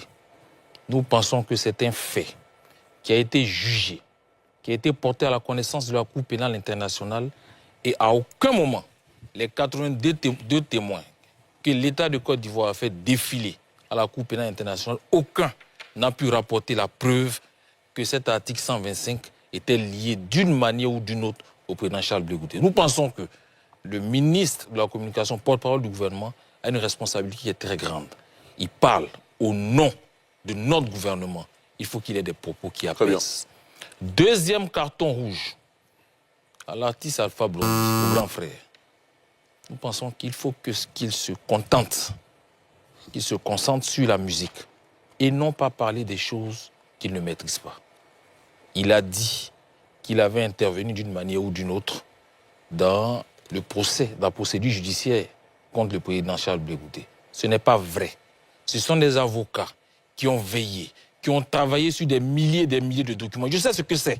Donc on ne peut pas accepter que quiconque dise que c'est lui qui est intervenu alors que des gens se sont assis et ont travaillé et ont gagné. Très bien. Merci beaucoup, professeur Bonga. Allez-y rapidement. Carton vert pour la conférence épiscopale, donc les évêques de Côte d'Ivoire et leur président, qui prennent leurs responsabilités dans cette période trouble, qui donnent des orientations, qui conseillent donc le gouvernement, qui appellent toutes les parties à poser des actes qui vont dans le sens de la réconciliation. Professeur Bonga. Moi, c'est une série de cartons verts aujourd'hui. Très rapidement, hein, s'il vous plaît. La première série, c'est par rapport à la situation les discussions entre le gouvernement et les syndicats enseignants qui ont permis une suspension de la grève. Félicitations à ces deux acteurs. Et j'espère que ces discussions vont aboutir à quelque chose pour que l'école ivoirienne soit plus sereine et aboutir aussi à la libération de Dugarry Assi. Il n'a pas été toujours tendre avec moi sur les réseaux sociaux, mais je pense que l'aspect juridique étant bouclé, espérons que cette discussion parle jusqu'à sa liberté et bon courage à lui. Mon deuxième carton vert, c'est pour... hier, c'était magique au Palais de la Culture de voir Tikenja Fakoli qui nous a fait un très très beau spectacle. Donc je m'en félicite d'ailleurs, le président Charles Blé Goudé y était avec le ministre Maradou Touré. C'était une belle image pour la paix en Côte d'Ivoire. Troisième carton vert pour une forme de démocratie aussi qui se développe sur les réseaux sociaux, les débats TikTok, les panels TikTok avec des gens comme Dame Ouattara, Victoire, Imourou, Ivoire Débat, tous ces petits groupes qui organisent des débats et c'est bien. Et pour terminer, j'ai appris une très belle nouvelle de ta part. Je ne vais pas la dire officiellement, mais carton vert à mon grand frère Geoffroy Kwao. Il saura pourquoi, il comprendra pourquoi je lui donne ce carton vert. Très bien. Merci beaucoup, Blaise. Merci beaucoup. D'abord, le vert pour Laurent Gbagbo, pour le PPACI, mais le vert surtout aux populations des Dabou. Aux populations des Dabou, ces populations sont restées debout, accueillantes. Je voudrais saluer ma région, mon département des Dabou. Très bien. Le rouge pour le gouvernement. Nous voulons discuter parce que nous devons préserver des vies. Nous devons travailler à ce que l'environnement électoral soit apaisé, aseptisé.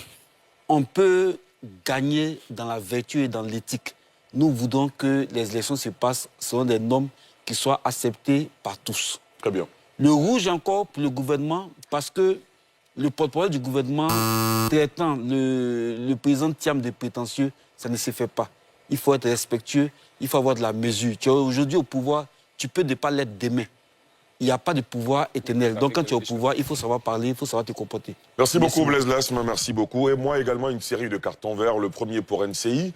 L'équipe de football de NCI, composée de plusieurs noms que vous connaissez, avec notre capitaine Chekiva, nous avons remporté hier le trophée du tournoi de la confraternité entre les équipes du secteur média. Et donc NCI, pour la deuxième fois, a remporté ce tournoi. C'était hier matin à Yamoussoukro, au stade du lycée scientifique. Belle pelouse en tout cas. On dirait que le niveau du foot dans l'entrepreneuriat, c'est pas trop ça, dans la communication. Enfin, ça reste à voir. Mais en tout cas, NCI est sur le toit du secteur. Félicitations donc à tous les joueurs. Et hier soir, il y avait la soirée des Ébonies. Notre consoeur et collaboratrice Evelyne Débat est repartie avec le trophée de meilleure présentatrice télé. Elle mérite également donc un verre. Félicitations Evelyne Débat, que vous trouvez sur ce plateau de temps en temps à NCI 360. Félicitations à elle. Félicitations à notre invité habituel, inconditionnel du NCI 360, André Silver Conan, journaliste fondateur d'Ivoire Hebdo, qui a été investi président de la mutuelle de Bégansou. Le samedi, enfin, l'activité est prévue pour le samedi prochain, veille de Pâques à Bégansou. Félicitations donc à André Silver Conan. Et félicitations à un autre jeune Ivoirien, un autre carton vert, le dernier, pour monsieur David Fofana, Il est le patron de Maëlia Participation qui a obtenu le rachat de la SICTA et aujourd'hui devient un acteur important dans le contrôle technique automobile. D'ailleurs, il a décidé de nous accorder une interview exclusive cette semaine qui sera diffusée sur nos antennes NCI. Merci à vous d'être venus faire le débat, messieurs. Professeur Arthur Banga, Maître Ouraga, Kwa Justin, Monsieur Fanny Karim, Kokora Anzi, Blaise Lasme, merci d'être venus faire le débat, messieurs.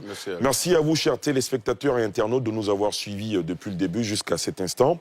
Vous étiez un peu plus de 16 000 sur YouTube, un peu plus de 12 000 sur Facebook et un peu plus nombreux encore une fois sur notre application mobile. Merci de nous avoir suivis. Vous avez le droit de poursuivre le débat chez vous.